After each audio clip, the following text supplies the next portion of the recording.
My man's in love. It's the last episode. I am excited and sad because I don't want it to be over, but more so excited because I haven't seen it yet. So let's get into it. Listen, I've seen what the episodes are called. This one is called Into the Light, and we have had all of these scenes of Penelope stepping into the light, of Colin having this light ray onto his head, then of them together having this light, and now they're actually stepping into the light. And then ask yourself how it took you this long to realize he is the truly universal town. Pay me my sum, or I will reveal the truth to the entire town. In the book, Cressida finds out because of Penelope writing the same exact words she said to Cressida a few weeks earlier, and that's how she figures it out. And then she also wants to get some money from Penelope. It did not happen like this. Like, Cressida did not tell anyone. She just wanted the money, and she gave Penelope a week to figure it out, to get the money together. Cressida just revealing that to Lady Featherington. And Lady Featherington's not stupid. When she thinks about it, all the mean things that Whistledown has written about her family that only Penelope could have known. But hey, the storm's gone. Look, there's the sun. The sun's coming out, so everything's gonna be fine. For once, Cressida does not lie. Oh, she tells her. Under my own roof, my own blood has been sowing the seeds of our ruin all along. How could you, Penelope? They just dish the tea like nothing. I like how Penelope's like, no, for once I'm actually not lying. Like, it's enough. Enough lies. I'm gonna tell him. Like, that's that. But it is so sad to see, like, look at Portia. She looks devastated. I gotta say, I'm not sure whether she's devastated because of the things Penelope wrote or because she now knows how Penelope has felt all those years. I mean, this is the first time Portia actually tried to give some love to Penelope, like over the past few weeks. She was actually being nice to Penelope, and now realizing that since then there has not been a bad issue about the Fenric dance. Like, she could have spared herself so much trouble if she was just nicer to her daughter. You could have had me in checkmate, Lady Danbury. I realise that. But then the game would be over early.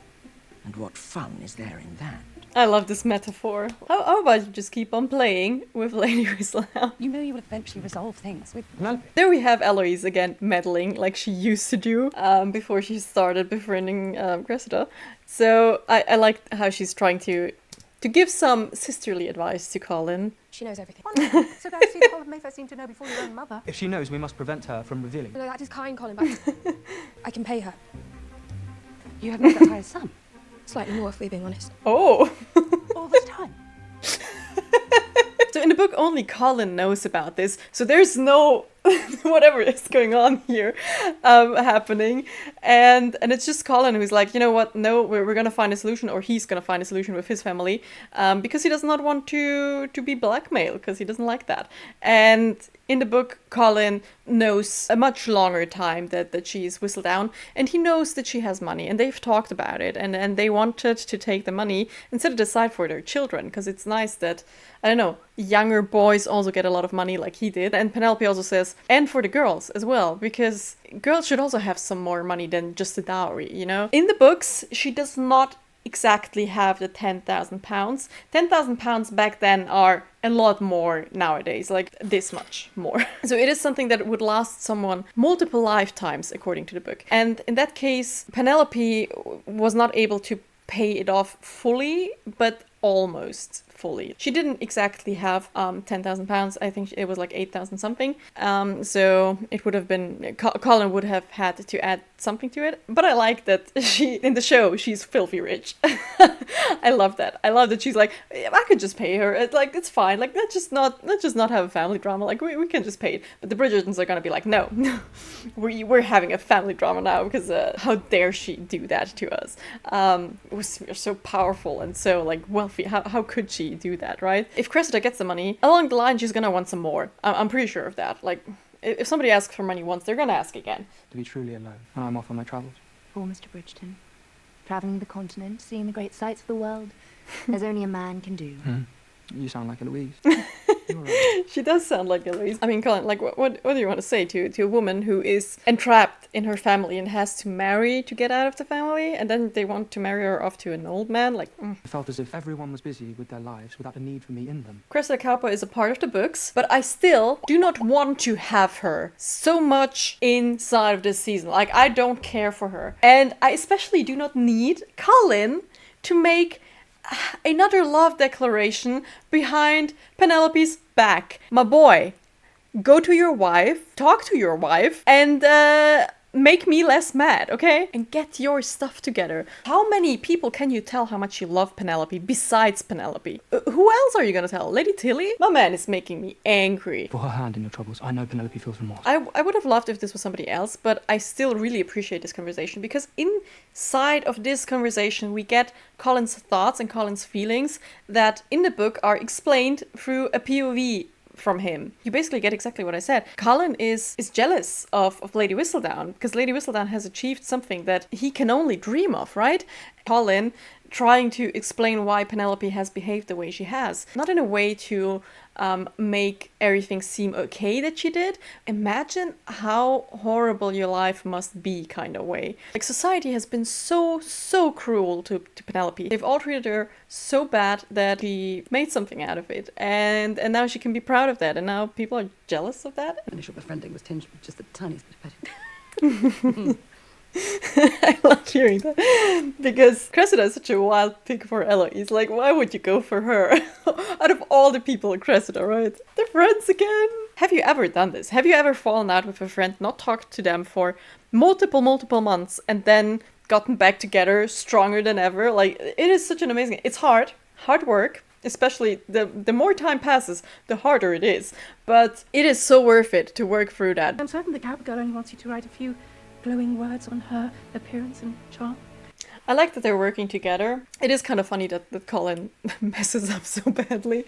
And now he's gonna feel even worse. And you can see it. You can really see it in his face that he knows that he's not just jealous and not talking to his wife about his issues, but he also just really messes up down bad. Like, this is going to shits with him now. But again, if they paid Cressida initially, she would have asked for more anyways. He cannot stay away from her, can he? I only need a blanket for the settee. And maybe some warmth? Guess no snackable for Mr. Bridgerton. My man really is struggling, look at him. And it is jealousy, 100%. Like, yes, he's grabbing his book again because he is jealous. What are those? Oh, she has written him. Are those letters she did send or are those letters she didn't send? Because he said she didn't answer any of his letters. You have done your crime. I did what I had to do to protect this family. Penelope was protecting herself from the Ton, just as Portia has protected herself from the Ton. I love If we this. survive this round, we must do better. Oh, I love this. Well, there has been discussions among the fandom that show Portia and show Penelope are quite similar, and I love that they actually included it in the show and they talk about it. They're not just like hinting at it. They're like, we are quite similar. They see it now, and this is amazing because Prudence and Philippa are not as smart as Portia is. If we use our minds to read, there may not be enough wits left for the baby.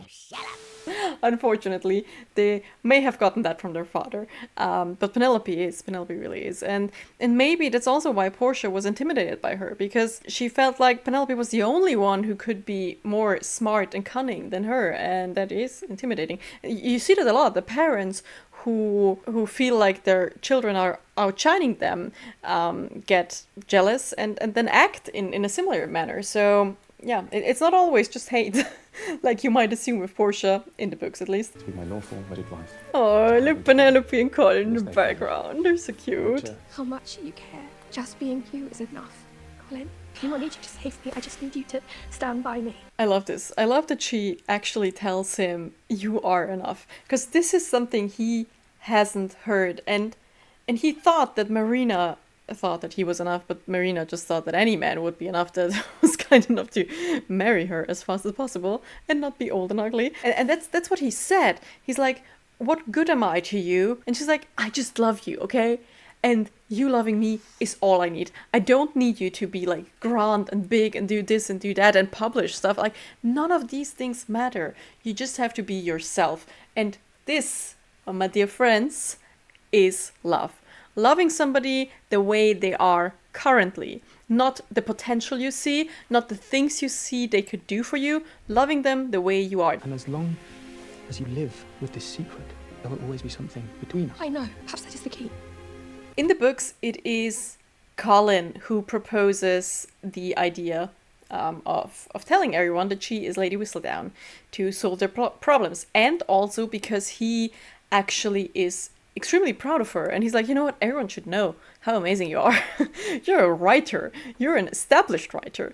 And people have been paying for your papers. You're filthy rich. Everyone should know that. Well, that's not exactly his words, but that's my interpretation of what he said. And I like that in the show version, it's her who decides to want to do that. Fancy finding you here.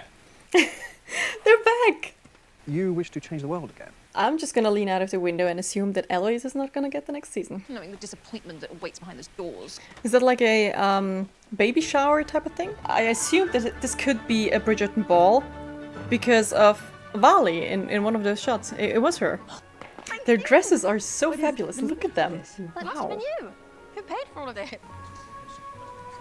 My ma told me she wished for you to have the greatest ball Mayfair's ever seen. Okay, we have the queen in this ball pointing at somebody. Is it gonna be Penelope or who is it going to be? Apparently, right? This is Ellie Goulding, right? Why do they keep using singers I don't like? But it still sounds very, very nice. It is quite an exquisite piece of music. So, there we have the queen. From Lady Whistledown. Look at this. It's actually Portia grabbing Penelope's hand. I love this. I love this family moment here. Asking to address you all herself. Her. Oh my god, yes. It's a reveal. Lady Danbury knew for sure. In the books, it is Lady Danbury who wants to find out who Lady Whistledown is, and she does this whole, you're gonna get money if you find out who Whistledown is. I believe, due to the fact that she is actually kind of close to Penelope, and she knows her well enough, I believe she knows that it is Penelope. There are certain little things. When Whistledown gets revealed in the book, it is Lady Danbury who is the first person to start clapping, and then Anthony, and then the rest of the Bridgertons. So I believe she knows. And it looks like she does in this scene. I wrote about all of you because I was captivated by you, living your lives so out in the open. And in writing about all of you, I suddenly felt as if I had a life. And for anyone in this room who has ever had a taste of that, they should know it can be intoxicating. Aww. Regardless of the outcome, one always has worth. All of us talk. We gossip. They do. Gossip is They all information. gossip. It forges bonds. That is why I am so very grateful to our queen, forcing me out of the shadows with her most cunning scheme. If she affords me the chance to continue, I mean to aim my quill more responsibly. She seems humbled, but we will be watching that she remains so. Whistledown continues. What is life without a little gossip? The bugs. Oh. You cannot tolerate a lie? Lady Danbury. But I know the family well enough to know it was not one of them. There is only one person who loves the Bridgertons more than I. You knew it was me.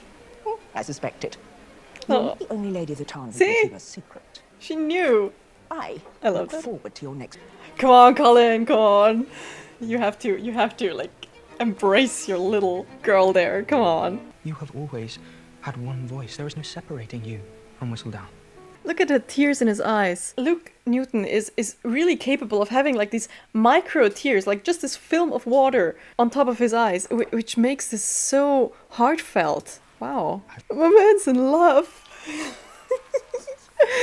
in love. Look at him. And this is him. This is him being in love with the whole Penelope. Not split up with a mirror. This is the real Penelope. This is his love confession. Come on. Oh. I love you. You're a very good man, Mr. Bridgerton. I love you. Let me accompany you to Scotland. My mother loved the idea of me keeping an eye on you, but in truth, I simply wish to live for a little while. Well, No. more of it. Cannot leave. I promise you I will give you your space. As Lady Whistledown, goodbye. It's actually her stop. Oh, she's actually stopping. All right. Yes. I believe you had a boy, and the heir no less. Of course, it's Penelope who gets the son. Like, who else? I could not have written my book without the help of Philomena's Auntie Penelope. He wrote it. Awesome. I should like to formally introduce myself. And hopefully, dear reader, you will stay on to enjoy them with me as we begin this next part of our journey. Yours truly, Oh. Penelope Bridgerton. I was mad at Colin. I understand, okay? I'm a big girl. I have big feelings. And he made me mad. So yes, I was mad. I said bad things about Colin, but look at them. They're so cute. He told her that he's jealous of all of what she has accomplished. He told her that he's actually proud of her and that he just wants to be with her, and that any light that may reflect off of her is enough. And that's amazing. And I also love that he actually wrote his book. This is the end of Whistledown, it seems, which is sad, but I really like that her last edition is signed as Penelope Bridgerton, because the last issue in the book was signed Lady Whistledown, because nobody had yet found out about that. I'm not a negative Nancy. There are things that could have been done differently, but overall, I'm so happy with all the scenes we got, with all the nice love confirmation. But I'm still waiting for Cantonese Child. Where is that? I mean, I know they're in India, but like, I also want to see that, okay? Unfortunately, I have a feeling this is a way of them trying to weed out the past main cast. Something I would not advise, because I really like any Cantonese scenes. And I would have also loved to get more Daphne and Simon. Unfortunately, the actor of Simon was not down for other seasons, so that did not happen. But I like cameos, so I hope they all will be back again. And I hope that Eloise finds whatever she's searching for in Scotland. I just realized. Michaela Sterling. I caution you. Okay, huge spoiler. Spoiler warning. Francesca is a lesbian. I love this. I love this. Okay, for anyone who has read the books, Francesca ends up with Michael Sterling, and it's gonna be Michaela. It's gonna be Michaela Sterling. Oh my god. We get to see her. I saw that this actress was cast, and some people were thinking about whether this could be Sophie, who is Benedict's future wife. But it's Michaela. Oh my god, I love this. I'm certainly gonna go back and rewatch and do some things you might have missed and like nice quotes that I like. So there's more Bridgerton content coming and me dissecting, because that's what I like to do. For now, this is my review. I have enjoyed this thoroughly. And if you have not seen my other reviews, here you go. Here's a whole playlist, as well as me dissecting the trailer and being right with so many things. Have fun. I see you guys on the next one. Bye.